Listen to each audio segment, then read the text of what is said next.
Assalamualaikum warahmatullahi wabarakatuh. Bismillahirrahmanirrahim. Alhamdulillahirabbil alamin. Wassalatu wassalamu ala asyrafil mursalin sayyidina maulana Muhammadin wa ala alihi wa sahbihi ajmain. Amma ba'du. Yang sangat kula hormati paman kawula Kiai Haji Idris bin Abdul Hamid bin Abdullah bin Umar, Mustasyar PBNU sekaligus Wakil Presiden Profesor Dr. Ma'ruf Amin, yang sangat saya hormati, yang sangat saya kagumi Kiai Haji Mustafa Bisri, sedanten para habaib ingkang kula hormati, wabil khusus Habib Hasan Asgaf ingkang saya hormati, mas-mas kawula keluarga teng mriki ingkang kula hormati, yang masih haru nangis dawuh Gus Mus monggo diterusaken. Mergi ceritanya itu mengharukan betul. Pulau bagian sing santai mawon.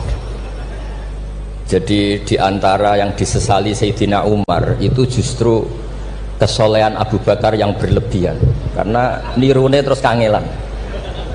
Terus kula mau ngertos niki kelakuane Mas Amak, Mas Aziz soleh pas-pasan supaya anaknya lebih ringan, itu jadi nirunya lebih ringan. Jadi Abu Bakar ketika diangkat jadi khalifah itu pagi harinya masih ke pasar bawa dagangan. Ditanya beberapa sahabat, kamu mau kemana? Ya mau ke pasar. Ngapain ini? Ya cari rezeki untuk keluarga kami. Kata beberapa sahabat, kamu tidak usah melakukan itu. Singkat cerita terus ada rapat supaya Abu Bakar itu digaji.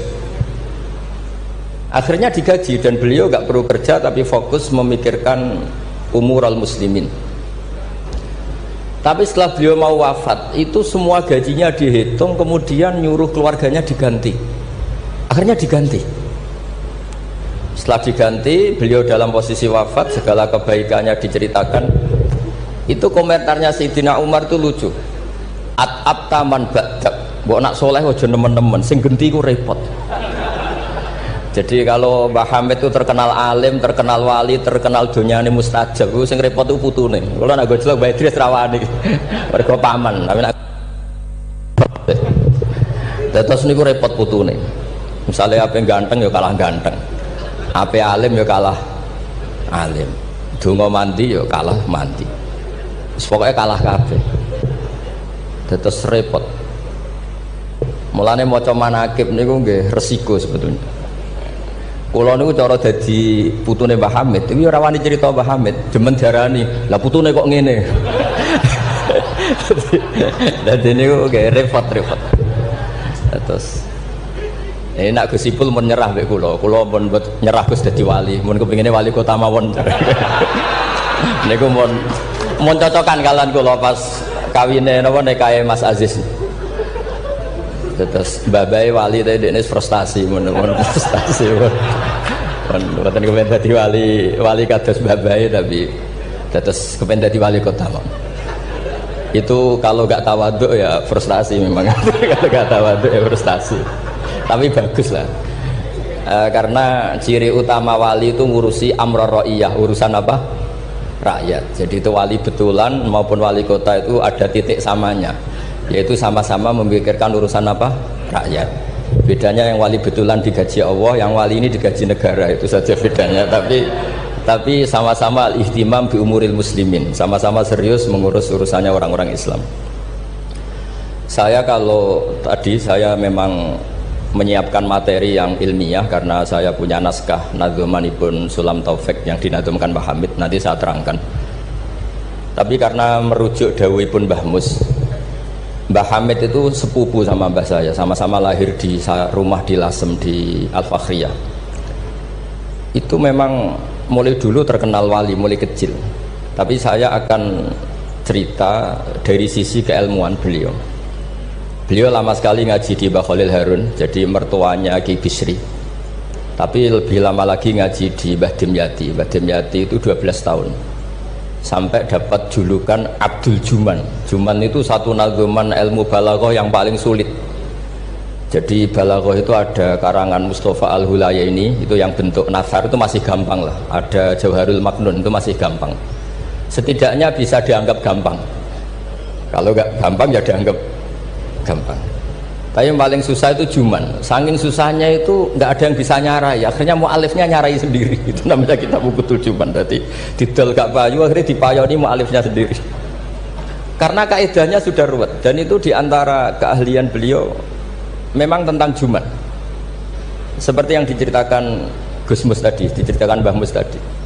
Kalau orang ahli balaghah itu mengutarakan sesuatu itu indah. Itu yang dimulai para ulama-ulama dulu. Tapi ya resikonya kalau sudah menghujat, itu ya sejelek-jeleknya. Itu orang Arab itu kalau sudah benci seseorang dan membayangkan wajahnya jelek, itu orang Arab kalau bilang itu kabak roten nakarot hadi. Jadi wes koyok tletong garing sing dicucuki pitik. Wong tletong garing wes elek ijek dicucuki napa? Pitik. Jadi orang Arab itu memang ahli balaghah. Jadi kalau muji ya sundel langit, nak menjatuhkan juga sejatuh-jatuhnya. Dan itu ada ilmunya. Sehingga orang Arab itu misalnya muji orang baik, berperilaku gimana kalau kamu hubungan dengan orang sekitar Anda. Itu unik cara berpikir orang Arab. Karimun mata amdahu wal waro ma'i wa idza malum tuhu wahdi. Kalau saya kenal kiai, kalau saya kenal habib atau kenal orang alim, itu orang-orang mulia. Orang mulia itu cara memperlakukan gimana? Karimun mata amdahu, mesti amdahu wal waro. Sekali saya muji dia, pasti saya puji bareng-bareng orang banyak. Tapi wa idza malum tuhu wahdi, ketika saya kurang berkenan atau agak ngeritik, pasti saya kritik sendiri. Akhirnya itu jadi pola sosial yang sampai sekarang itu menopang Indonesia. Indonesia itu begitu mencintai Pak Karno, Pak Hatta, mencintai para pendiri bangsa ini. Dan ketika mencintai itu diungkapkan secara publik. Dan ketika ada tidak cocoknya, misalnya ya apalah namanya orang kan ada tidak cocoknya, ya dimpet dewe. Jadi rodok-rodok buku sundupan kira-kira gitu, karena memang itu etika yang benar. Jadi karimun mata amdahu wal waro ma'i wa idza malum tuhu wahdi. Orang mulia itu orang yang kayak apa? Orang yang ketika baik atau ketika kami puji, akan saya puji secara publik, secara massal, secara masif. Wa idza malum tuhu wahdi. Dan ketika saya kurang berkenan atau agak ngeritik, maka akan saya kritik sendiri. Misalnya dalam banyak hal, saya sama orang yang terkenal wali itu ya kadang tidak cocok. Tidak cocoknya mungkin hasut atau nggak bisa niru, tidak tahu saya. Tapi ya kadang-kadang tidak cocok. Tapi itu tampet.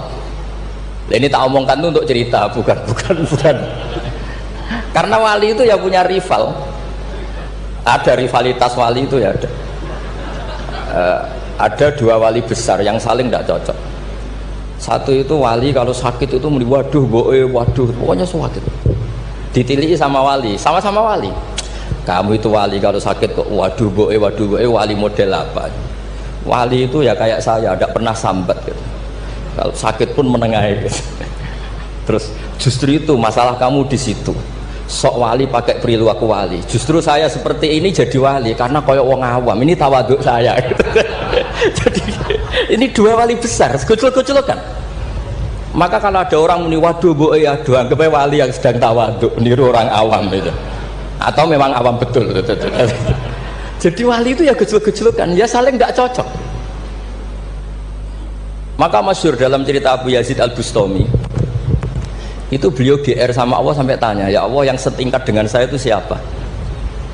Itu dijawab yang tidur dekat kamu itu, satu kamar tidur terus, hanya sholat fardu dia bangun. Padahal Abu Yazid itu tahajud, witir, apa saja dilakukan. Terus ditanya sama Allah, kenapa ya Allah? Kamu itu ibadah serius sama saya itu kayak nganggap saya gimana gitu. Kalau kamu udah ibadah kayak mesti saya hukum. Kalau ini tidak, nganggap saya itu baik, terus ditinggal tidur. Jadi saya ini agak ya kalau ya tadi ingin jadi wali yang jalur-jalur gitulah, yang kayak gitu. Ya jalur-jalur gitulah. Ini bisa ditiru tapi kayaknya yang sudah dikasih saya itu, jadi tidak semuanya bisa niru. Karena wali ilmu itu beda, harus menjaga konstitusi ilmu. Jabir bin Abdillah itu tahu pakaian kalau orang sholat seperti ini, pakai gamis yang terhormat, pakai baju yang sangat-sangat terhormat. Itu Jabir, ini termasuk minas sabiqinal awalin, sahabat Nabi yang luar biasa.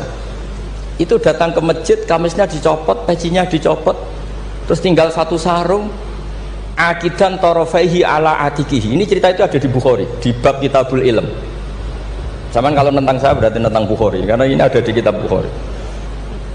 Kalau nggak percaya dicek, kalau nggak ketemu berarti tidak pernah mutolaah, bukan salah saya. Semuanya ditanggalkan kecuali sarung satu, terus akidan torofai izarihi ala atiki, ditancang begini aja. Terus beliau ngendikan sama tabiin, kamu supaya tahu bahwa adnal aurah, standar nutupi aurat seperti ini. Jangan sampai karena sampean semua berpakaian ala akmalil siap, pakaian sempurna, kemudian nanti dikira bahwa syarat sahnya sholat itu seperti itu bahaya. Orang di Indomaret sholat harus berpakaian begitu, nanti yang sedang kernet harus begitu, itu berat bagi umatnya Nabi. Barokahnya itu terus orang tahu bahwa syarat sahnya nutupi aurat di sholat ya seperti itu. Akhirnya ditemukan oleh tabiin dan seterusnya bahwa auratul rajul ma baina surrah wa rukbah. Andai kan tidak ada perilaku Jabir seperti ini, maka sholat seperti pakaian ini menjadi syarat sah. Dan itu ribet kan? Orang yang sedang celananan harus sarungan dulu, yang sedang pakai kaos harus pakai jubah dulu, padahal dia kernet misalnya, kan repot. Jadi wali jalur ulama itu memang agak aneh. Makanya ya jangan ditiru lah, kalau tidak ulama jangan ditiru. Makanya saya itu ya kadang-kadang pura-pura ada dengar itu kalau ada cerita-cerita wali-wali yang khusuk-khusuk, yang ibadah berat-berat itu saya tidak siap dengar. Saya lebih siap dengar begini, Mu'ad itu ngimami sholat, bacanya kepanjangan. Alhamdulillah ditegur Nabi, kalau ngimami jangan panjang-panjang. Itu saja yang saya hafalin, yang model gitu. Andai kan Nabi hidup di zaman akhir, nggak perlu negur karena sudah kulhu semua. Berarti sampean kulhu dalam rencana Nabi gitu, karena sudah ada panjang-panjang. Tapi yang menjadi ditegur mungkin kok jadinya kulhu itu, kulhu terus itu. Jadi sebetulnya untuk menjadi wali itu ada banyak hal. Ada wali penjaga konstitusi ilmu. Sehingga kata Imam Nawawi, Tofa Rasulullah sallallahu alaihi wasallam raqiban wa yatufu ashabuhu musyatan. Nabi itu tawaf itu justru berkendara, naik unta. Padahal semua sahabat tawafnya itu jalan kaki.